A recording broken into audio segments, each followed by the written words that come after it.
Praise the Lord. സ്നേഹമുള്ളവരെ, യേശയ്യാ പ്രവാചകൻ്റെ പുസ്തകം 48-ാം അധ്യായം 10-11 തിരുവചനങ്ങളിലൂടെ കർത്താവ് നമ്മോട് അരുളിച്ചെയ്യുകയാണ്.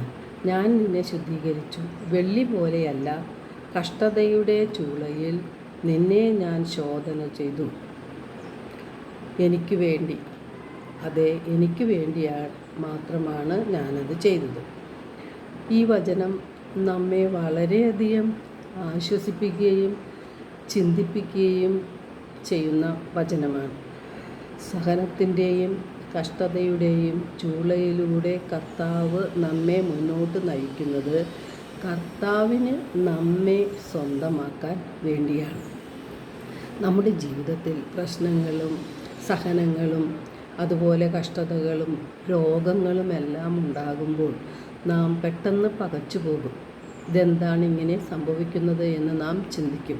എന്നാൽ യേശു പറയുകയാണ്, നിനക്ക് സഹനങ്ങളും കഷ്ടതകളും എല്ലാം നൽകുന്നത്, അല്ലെങ്കിൽ നമ്മുടെ ജീവിതത്തിൽ ഉണ്ടാകുന്നത് നമ്മെ സ്വന്തമാക്കാൻ വേണ്ടിയാണ്. നമ്മെ കർത്താവിന് വേണ്ടി ഒരുക്കിയെടുക്കുകയാണ്. സഹനങ്ങൾ എല്ലാവരുടെയും ജീവിതത്തിലുണ്ട്, ഒരു തരത്തിലല്ലെങ്കിൽ മറ്റൊരു തരത്തിൽ. രോഗങ്ങളായും സാമ്പത്തിക ബുദ്ധിമുട്ടുകളായും നിന്ദനങ്ങളായും സ്നേഹിച്ചവർ നമ്മെ തള്ളിപ്പറയുന്നതായും ഒറ്റിക്കൊടുക്കുന്നതായും നമ്മെ അകറ്റി നിർത്തുന്നതായും പല തരത്തിലുള്ള സഹനങ്ങൾ നമ്മുടെ ജീവിതത്തിൽ ഉണ്ടാകാം. നമ്മുടെ അനുദിന ജീവിതത്തിലെ സഹനങ്ങൾ തന്നെ ധാരാളം മതി.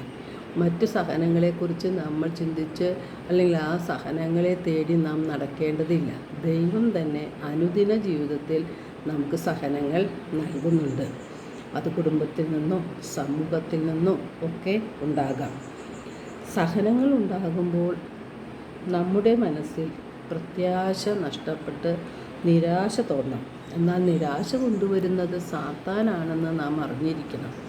സാത്താൻ്റെ കെണിയിൽ നാം പെട്ടുപോകരുത്. നാം ചിന്തിക്കേണ്ടത്, ദൈവം അറിയാതെ നമ്മുടെ ജീവിതത്തിൽ ഒന്നും തന്നെ സംഭവിക്കുന്നില്ല. എല്ലാ സഹനങ്ങളും നമ്മുടെ നന്മയ്ക്കായി ദൈവം മാറ്റും. ക്രിസ്തുവിന് വേണ്ടി സഹിക്കുവാനുള്ള അവസരവും അനുഗ്രഹവും നമുക്ക് ഇതിലൂടെ ലഭിക്കുകയാണ്. ദൈവത്തിനൊന്നും അസാധ്യമായിട്ടില്ല.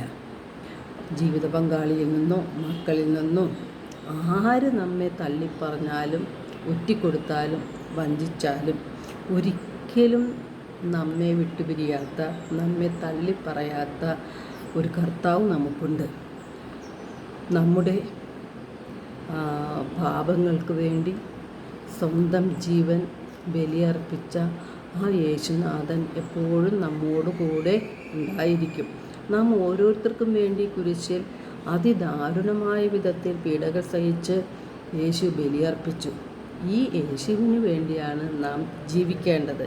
യേശുവിൻ്റെ സഹനത്തിൽ നാം പങ്കുകാരാകുകയാണ് ചെയ്യുന്നത്. നമുക്ക് ലഭിക്കാനിരിക്കുന്ന മഹത്വത്തോട് തുലനം ചെയ്യുമ്പോൾ ഇന്ന് നാം അനുഭവിക്കുന്ന സഹനങ്ങളും കഷ്ടതകളും രോഗങ്ങളും നിസ്സാരമാണെന്ന് നമുക്ക് മനസ്സിലാവും. അപ്പോൾ നമുക്ക് വളരെയധികം ആശ്വാസവും സന്തോഷവും സമാധാനവും നമുക്ക് ലഭിക്കും. ദൈവത്തിൻ്റെ കരുതലും കരുണയും സ്നേഹവും സമൃദ്ധമായി നാം അനുഭവിച്ചു കൊണ്ടിരിക്കുകയാണ്. ആ ഒരു നല്ല ചിന്തയോടെ ഓരോ ദിവസവും സഹനങ്ങൾ ഏറ്റെടുക്കുവാൻ പിറുപിറുക്ക് കൂടാതെ, നിരാശ കൂടാതെ, പ്രത്യാശയോടെ ദൈവകരങ്ങളിൽ നിന്ന് സഹനങ്ങൾ ഏറ്റെടുക്കുവാനായിട്ട് ദൈവം നമ്മെ ഓരോരുത്തരെയും സമൃദ്ധമായി അനുഗ്രഹിക്കട്ടെ.